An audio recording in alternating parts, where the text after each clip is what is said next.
Congresswoman Nancy Mace has a new resolution that would ban transgender women from using the women's bathroom at the Capitol. Is that something that you would support, or like what are your? It's a brand new resolution that was just introduced in the last hour or two. Oh, gotcha. I support a resolution that keeps all biological men out of women's bathrooms, locker rooms, and private places, not only here in the Capitol complex, our office buildings, but all taxpayer-funded facilities. How does one? I guess the logistics question would be, how does one check like if someone is qualified to use the ladies' room? Then in that case, obviously there's a new openly transgender member of Congress, but right, which more is a generally, man. He's a man. He's a biological male, so he is not allowed to use our women's restrooms, our women's gym, our locker rooms, and our spaces that are specified for women. He's a biological male. He has plenty of places he can go. Okay, and should they make like gender neutral bathrooms? I guess like logistically, No, what happens if they have to go to the bathroom? In the men's room, and he has a bathroom in his office, just like all of us do.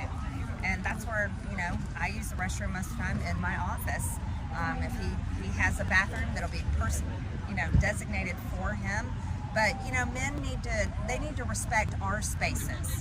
And that's what this election was all about. This was a mandate from the American people that are not only fed up with the open borders, they're fed up with inflation, they're fed up with the economy, but they're fed up with the left shoving their sick trans ideology down our throats and invading our spaces in our women's sports.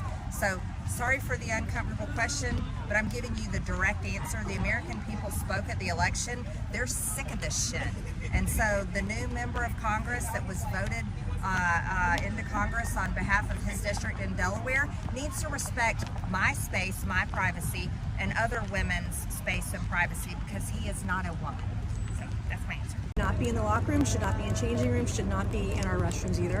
And I'm going to be standing in the brink, standing in his or her way, putting a stop to this insanity and this nonsense. She doesn't get a say. This is about real women and women's rights. And the far left, radical left, they want to erase women and women's rights, and I'm not going to let them. Would you want Sarah McBride then to use the men's restroom outside of the chamber? She was born a biological male. She should use the men's restroom. That's how it should work. How would what's the mechanism for checking who's qualified to use the ladies' room then? Like just sort of generally. Obviously, Sarah McBride has identified herself as a trans person, but what would be the Here's the deal: biological men shouldn't be in women's private spaces. Period.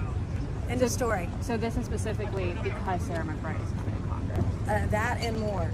So, I mean, if we can't do it here, we can't do it anywhere. I've been strong on women's rights for several years now, and it's time to make sure that we protect women and girls everywhere, and it doesn't stop here. So if that being a feminist makes me an extremist, I'm totally here for it. Is this effort in response to Congresswoman McBride's coming to Congress? Yes, and absolutely, and then some. I'm not going to stand for a man, if someone with a penis is in the women's locker room, that's not okay. And I'm a victim of abuse myself. I'm a rape survivor. I have PTSD from the abuse I've suffered at the hands of a man. And I know how vulnerable women and girls are in private spaces. So I'm absolutely 100% going to stand in the way of any man who wants to be in a women's restroom, in our locker rooms, in our changing rooms. I will be there fighting you every step of the way.